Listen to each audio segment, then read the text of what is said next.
G'day and welcome back to the channel. So in today's video, I want to show you an ankle stretch that you absolutely should be doing, but for whatever reason, probably aren't. And that exercise is the banded ankle stretch. And the reason why you absolutely should be giving the banded ankle stretch a try is because the band allows us to bias the ankle joint capsule, which is the deepest soft tissue in the ankle and goes beyond just basic muscle stretches. For me, clinically as a physiotherapist, ankle joint restrictions account for so much hidden dysfunction that can set you up for a whole range of foot and ankle issues, but also knee, hip and back issues as well. And before we get to the exercise, we always want to make sure that we can gauge how successful this is, what impact this has on your movements to justify you taking the time to do this. So before we get into the stretch, the first thing I want you to do is to stand up and with your feet straight, just drop down as deep as you feel comfortable going, taking note of how your ankles feel. Do you feel a stiffness or a tightness or a jamming at the front of your ankle? Do you feel like your feet want to turn out? Do you feel like your heels want to lift up? Or do you feel that as you get down, your knee starts to want to cave in? If you do,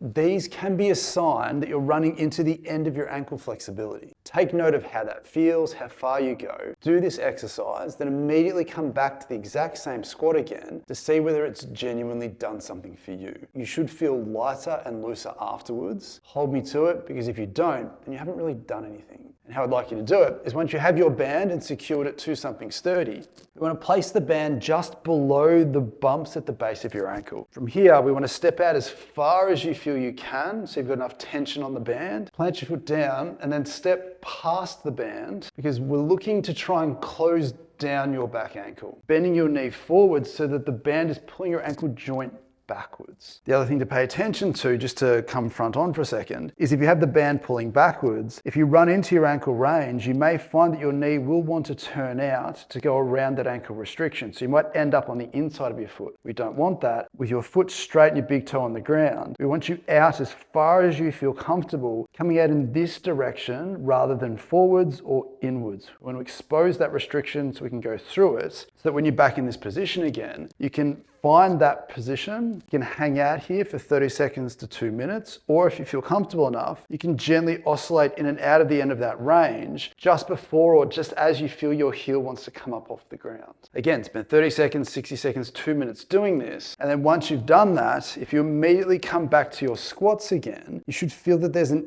instant change in how easy it may feel for you. For me, it's a fraction lighter, a fraction looser than what was before. My left side still feels a little bit restricted, so it would benefit me to do it on my left side as well straight away. But as mentioned before, ankle joint capsular restrictions are often a hidden and often overlooked and missed part of the equation. If you're someone who wears shoes with a heel at the back of them, or you've injured or sprained your ankle area previously, you may unknowingly have accrued some hidden joint capsular restrictions that could be affecting how your entire leg functions, let alone the ankle and knee itself. So please give the banded ankle stretch a try and let me know in the comments down below how you felt it went and how you felt afterwards. Just know that it can be a bit of a brutal stretch if you haven't done it before. So when you are in the end ranges of your motion with the band pulling back, please do so at a level that feels comfortable and respectful to however you feel in that moment. Because if it feels a little bit uncomfortable and maybe going a little bit too hard, you may feel a little bit tender afterwards when you're walking around. Just know that you don't have to if you address the exercise slightly differently the next time. But as always, I genuinely hope that that was helpful and insightful. If it was, please have a like on the video. Getting pretty close to 100,000 subscribers, so if you're happy to join me on that journey, please consider subscribing and maybe even become a member if you want some more exclusive content from me as well. But at the end of the day, I genuinely hope that that helped, and I'll see you tomorrow.